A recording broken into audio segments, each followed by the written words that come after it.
Now more than ever before, I've been in a real flow of posting consistently here on YouTube and also on Instagram, where I'm posting most of the time, just little sneak peeks and stuff.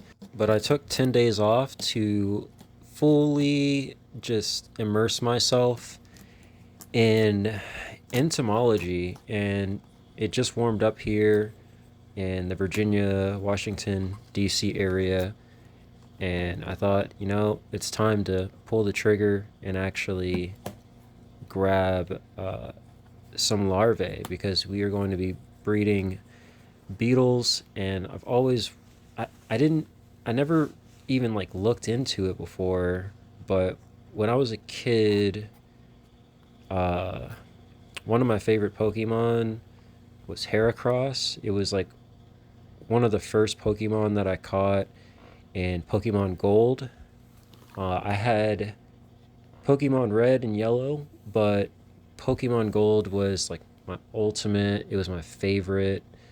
Um, I really liked Yellow too, but I ended up losing it. But I had Gold for years, and it was my main experience with Pokemon. I think I held on to that for quite a while and just have some really good memories of playing that game. And Heracross was one of the first. I thought he was super cool. He was just so tanky, and he looked cool, and he had um, some cool splash art that I loved. So, um, and since then, like, I mean, I was like 8 or something back then, and I have not engaged with beetles or at in any sort of way, and I just never really thought about it.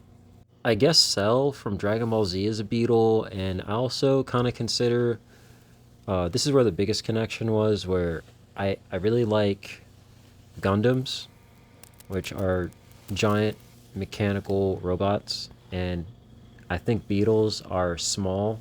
They're kind of like small mechanical robots. They're so tanky and cool, and they have wings, and they're very they're so peak. So, and then there's a lot of inspirations all over the place. Like as I'm thinking about it now, I'm like, oh, it just makes so much sense that I ended up, I wouldn't grow spiders or anything like that. Like at least not at this point. I'm sure it's like a slippery slope when you get into taking care of different insects and stuff, but a Cell from Dragon Ball Z is a beetle, I guess. A very scary one. He's some kind of insect. But yeah, I pretty much just dove in. I did a lot of research. I know all the people in the beetle community. Like if they find these videos, they're gonna be like, "Oh yeah, that guy wouldn't leave me alone. He just kept messaging me," because I was just doing all kinds of research. I went back 10 to 12 years looking at different videos on how to breed and how just people's different approaches on how to do this stuff. And I'm carving out my own way now. I happen to get some beetles from a breeder that's in the US, and I wanted to get the ones that I thought would be the coolest to have, because this is a very long, not really tedious, but it's a very long process. It's a huge commitment. These are definitely pets, but when you get into this stuff, because of the nature of how short-lived the adults are, the actual beetle, you pretty much want to breed these if you want to have them around. So we're starting out with some really tiny ones. So this is my very first two here. I ordered four. I ordered four. Thankfully, they're really resilient, as I was saying before. Even in their grub form, when they're larvae, they're still pretty tough. You can drop them and stuff, but would rather not. I want to make sure that these guys are as healthy as possible. And that was the biggest reason I took that time to make sure I knew what I was doing before I put myself in front of a camera and go, hey guys, I'm doing it like this. Like, I want to at least make sure that I'm studied on this and that I'm doing things correctly, because hopping from one science to another one, I just had to learn from the ground up. And thankfully, coming from mycology, it made it a little bit easier. But yeah, I took like 2 weeks, or mean, I've been teasing the beetles for a while now, but didn't want to talk about them just yet. But I think we're ready. But most of this is going to be happening in the background because these guys are just going to be eating and pooping the substrate out in the background. I'm making my own substrate and also doing a full experiment where I'm collecting some light data just until I fully see that I understand what I'm doing, because there's a lot of different parts to this, and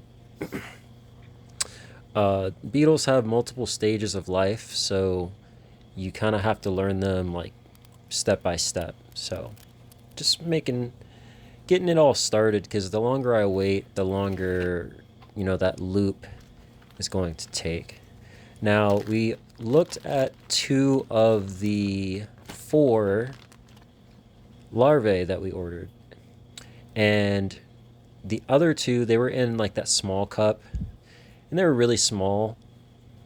The ones that are in these isolated cups were much bigger, and in this episode I didn't weigh them because this was my first time handling them. Like, when I put them in my hand, that's my first time ever touching them. And the only reason I was so comfortable with touching these odd, kind of scary looking things, even though I've seen them before in my life, I didn't understand what I was looking at. And they look kind of spooky and gross. But the only reason I was so comfortable with touching them now is because I know that it's safe to do so. It's not like, oh, I'm super brave. It's just like I educated myself on this enough to where I'm like, okay, you can handle them. They can bite if you handle them wrong, but if you handle them correctly, you shouldn't get bit. And even if you do get bit, they're not toxic, they're not poisonous or anything like that, so it's totally fine. Now, yeah, this one is a lot bigger. This is when I was like questioning, like, what am I doing? Because this one, like, I ended up weighing them a little later, and I'll drop that episode probably like right after this one. I have a lot going on outside of the beetles, obviously, because the fungi and all that. But this is the one where I was like, what? I questioned what I'm doing, because I'm like, that thing is crazy. That looks insane. I'm about to hold that. I'm about to touch that. And it was fine, other than it like constantly pooping, because all these guys want to do is get nice and big, so when they start to when they go through their like metamorphosis and turn into a pupa, they want as much energy as possible, so their whole life they're just eating. But they're so cute. It's hard to get like really good pictures of them, but I am going to get some like really good video and pictures really soon. Definitely check out Instagram if you guys aren't following me over there too. Pictures are obviously like a lot easier to show over there than on YouTube, but yeah. So I'm super excited. So that's the 3rd one, and pretty much I'm just getting acquainted with them, getting comfortable with holding them and looking at them, because it's just this is completely new to me, completely. So it's probably new to you too.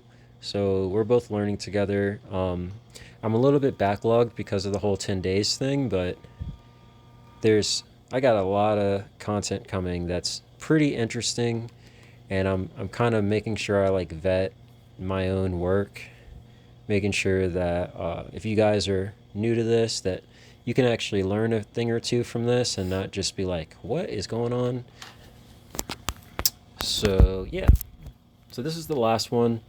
I was using Ziploc bags to dump the substrate out to get to them, because they always bury all the way to the bottom. So when you want to take them out, you have to take all the substrate out. And I wasn't sure about how clean I needed to be. So I just dumped them into a Ziploc temporarily. And like this one was like, I think this was the biggest one. And I was just like so spooked, like, oh my God, I'm about to hold this thing. Yeah, and then like I think literally all of them just pooped on me like immediately.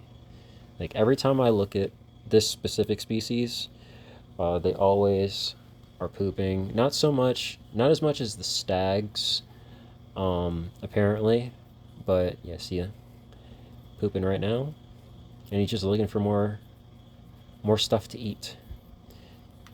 Now, I'm running a bunch of experiments with the substrate, and I really don't feel comfortable with like telling anyone how to make their substrate or anything like that.